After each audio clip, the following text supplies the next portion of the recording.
Hi everyone, welcome to Chalchitra Talks. My name is Vaani, and in this episode I want to recommend to you 3 films.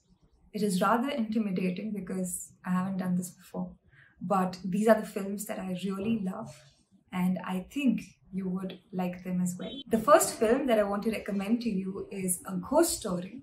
It actually is a little funny, but at the same time a little sad story about a ghost.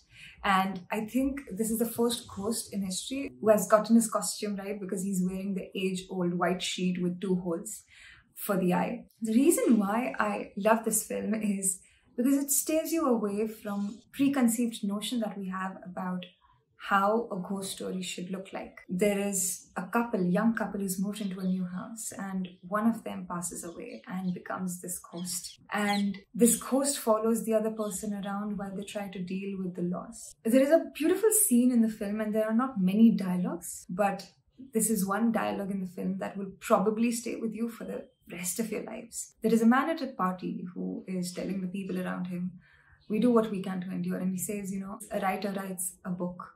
A songwriter writes a song. We do what we can to endure. And that becomes the sum total of this film in a way. But you should watch it if you're someone who's looking forward to watch a film that celebrates life, romance, and love, while not making you over the top happy about it. Before I recommend to you the next 2 films, I want to give a little disclaimer. These were the ones that were recommended to me by my sibling. So just putting it out there just in case he comes again on the channel and tells the world that I exploit him for content. The second film that I want to recommend to you is The Last Black Man in San Francisco. And it's one of the most beautiful films I've seen. It came out in 2019 and I saw it in 2 sittings and then again just in one full sitting, because I just do that when it comes to watching films. It's about 2 friends who are romantic, deeply romantic about this hometown of theirs. But it's ever changing and they're trying to hold on to whatever is left of it.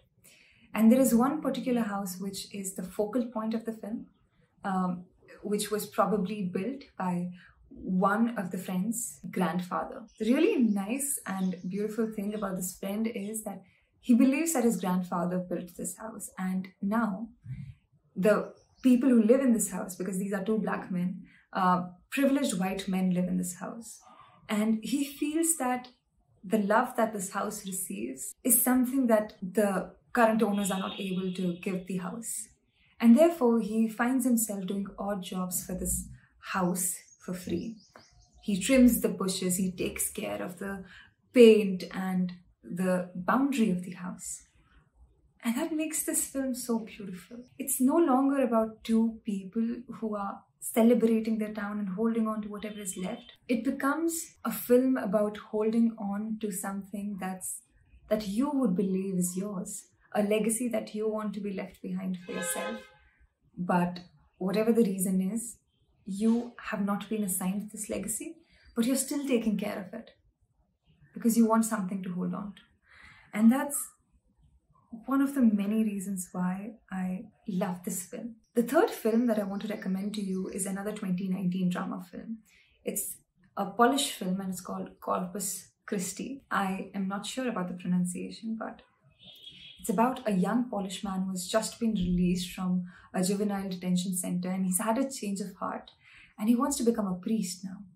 But he was in the detention center for committing a 2nd-degree murder, and therefore nobody allows him to become a priest. And therefore, he poses as one. Now you want to believe that he's had a change of heart and you want to believe that eventually everything is fine at the end. Redemption is something that we can look forward to. But whatever happens in the film leaves you with one question. During a struggle, the eventual struggle that anyone has in their life, when it gets hard, do we still have the heart to hold on to what we inherently believe is good? Will we not try to use any tactics to deviate from it? And when we are in fire, would we let our masks that we've so closely knit on our faces be burnt away or not? Whether we would do something harrowing to save ourselves. And this is one beautiful film that I think everyone should watch at least once in their lives. And I'm ever grateful to my sibling for recommending me these 2 films. So these were my 3 film recommendations. I really hope you like them. And I will be back again with another recommendation for you in my next episode. And in case you do watch these films, do let me know how you felt about them. I'll be the happiest to read your feedback. And before I go, I want to tell you that you can support us if you like our work on Patreon or join our YouTube community. We have defined different categories for our patrons.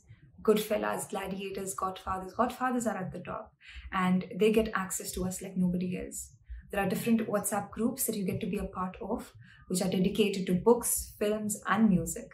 And we have regular calls with them, one-on-one calls, town hall sessions, where we take their feedback, we talk about things that everyone is passionate about, and we also introduce them to certain things that we've still not made public to the rest of the audience. So do support us if you like our work. This would mean a lot to us and it would help us sustain ourselves. And I will be back with another recommendation for you in my next episode.